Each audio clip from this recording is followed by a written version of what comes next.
দেখুন, মানুষ এই অত্যাচার থেকে মুক্তি চেয়েছে, তাই মানুষের লড়াই, মানুষের জয়, সাধারণ মানুষের জয়। পশ্চিমবঙ্গে একদম নিচের স্তরে মানুষ এই প্রত্যাশা নিয়েই লড়াই করছে। দীর্ঘ প্রত্যাশা বা এরকম বিজেপির কিছু নেই। সাধারণ মানুষ চেয়েছে, ভারতীয় জনতা পার্টি তাদের সঙ্গে থেকেছে। দীর্ঘ যে অত্যাচার, এটা একটা জিনিস নাম বলুন, একটা ক্ষেত্র যেখানে তৃণমূলের দুর্নীতি নেই। আজকে ভারতীয় জনতা পার্টির এক অভাবনীয় রেজাল্ট, তা ভারতীয় জনতা পার্টি সরকার করতে চলেছে আর একটা দিন পর, দুদিন পর। সেখানে যদি এটা বিপরীত হতো, আজকে আপনি দৌড়ে পারতেন না। কত মা বোনেরা অত্যাচার হতো, কাউকে কত মেরে ফেলে দেওয়া হতো, হাজার হাজার ঘর বাড়ি জ্বালিয়ে দেওয়া হতো, লুটপাট চলতো। ভারতীয় জনতা পার্টির কার্যকর্তারা, হ্যাঁ, কিছু কিছু ঘটনা ঘটেছে, তার জন্য আমরা দুঃখিত। ভারতীয় জনতা পার্টির কালচার সংস্কৃতিটা নয়, কিন্তু দীর্ঘ 15 বছরের যে দীর্ঘ অত্যাচার, তাদের থেকে মারধর করা, নিজের সম্পত্তি, নিজের সবকিছুকে দখল করে নিয়ে তাদের থেকে ফের টাকা ডিমান্ড করা, বড় অঙ্কে পার্টি চালানোর নাম করে, পার্টির খরচের নাম করে এগুলো করা হয়েছে। তার প্রতিফলন কিছু কিছু মানুষরা করেছে। তার জন্য আবার বলছে, আমরা ক্ষমা প্রার্থী। ভারতীয় জনতা পার্টি সবকা সাথ, সবকা বিকাশ, সবকা বিশ্বাস, মোদীজির এই আপ্ত বাক্য নিয়ে এগিয়ে চলেছে। সমাজের সর্বস্তরের মানুষের কাছে ভারতীয় জনতা পার্টির সমস্ত পরিষেবা পৌঁছে দেওয়া হচ্ছে আমাদের অঙ্গীকার। আর বিশেষ করে যদি কুলতলির বাসিন্দা, কুলতলির এলাকা আমাদের যে ভারতীয় জনতা পার্টির প্রার্থী ছিল মাধবী মহল্লা, দীর্ঘদিন কুলতলিবাসী আশা আকাঙ্ক্ষাকে মর্যাদা দিয়ে কয়েকটা বিষয় সামনে রেখেছিল। প্রথম যে কুলতলিতে মৈপি পর্যন্ত রেল, সেটা সম্মানীয় রেলমন্ত্রী শ্রী বৈষ্ণবজি তিনি নিজে এসে কুলতলিতে বলে গেছে, আপনাদের সামনেই বলে গেছেন, সরকার গঠনের পরে এর সার্ভিস শুরু হবে। আমরা কুলতলি রেলের জন্য সব রকম পরিকল্পনা হয়েছে। যেখানে তৃণমূলের রেলে বর্তমানও তিনি জয়ী হয়েছেন। এই পঙ্গু মানসিকতা, এরা উন্নয়নের বিপক্ষের মানুষ। দাদা, উন্নয়ন শব্দটা কি জানে না? এরা উন্নয়নের পরিপন্থী। এই তৃণমূলের এইসব এমএলএ জানে না কি জিনিসটা উন্নয়ন। এরা জানে কাটমানি, চোরাবিদ্যা, কোথাও তোলাবাজি করতে হবে, এর বাইরে কিছু জানে না।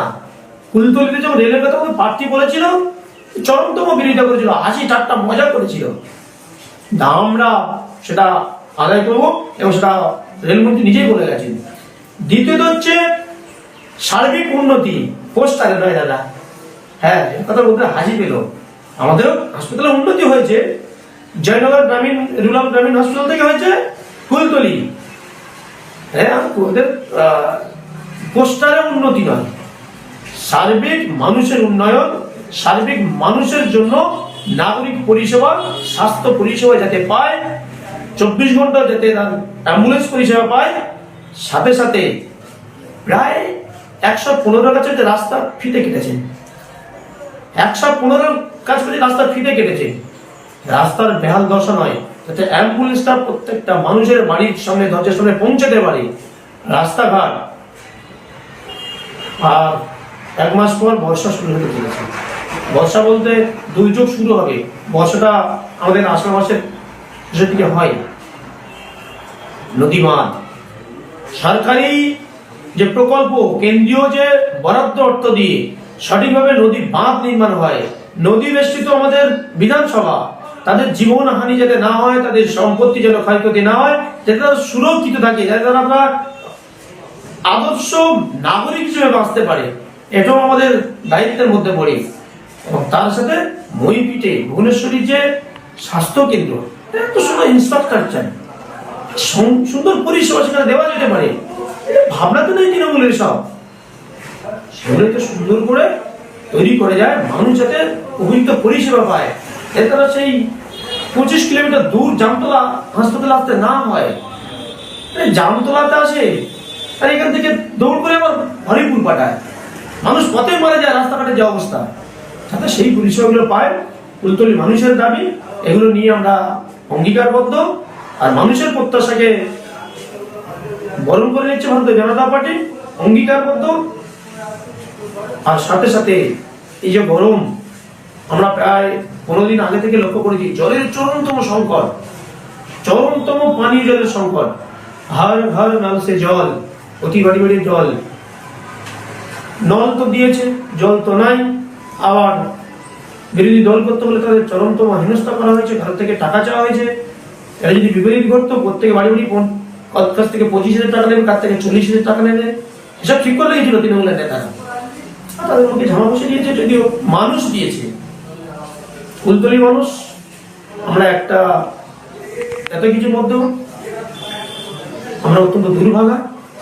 সবসময় বলতো কুলতলি অনেক ধীরে বোঝে, এবারেও তার ব্যতিক্রম হয়নি। আমরা বুঝতে পারলাম মানুষের যে আশা আকাঙ্ক্ষা সেটা পূরণ হয়নি, কিন্তু কুলতলিবাসী খুব তাড়াতাড়ি বুঝতে পারবেন, ভারতীয় জনতা পার্টির সাথে তারা সামিল হবে। একসাথে ডবল ইঞ্জিন সরকারের সাথে সাথে আমরা যদি বলি 3টে ইঞ্জিন তৈরি হবে, কুলতলি, পশ্চিমবঙ্গ আর ভারতবর্ষ একসাথে উন্নয়নের ডালা নিয়ে কুলতলিবাসীর সামনে হাজির হবে ভারতীয় জনতা পার্টি। এটুকু আমরা পূর্ণভাবে আশ্বস্ত করছি কুলতলিবাসী সমস্ত নাগরিক বৃন্দের কাছে। নমস্কার, ভারতীয় জনতা পার্টি সামরিক জেলার সভাপতি।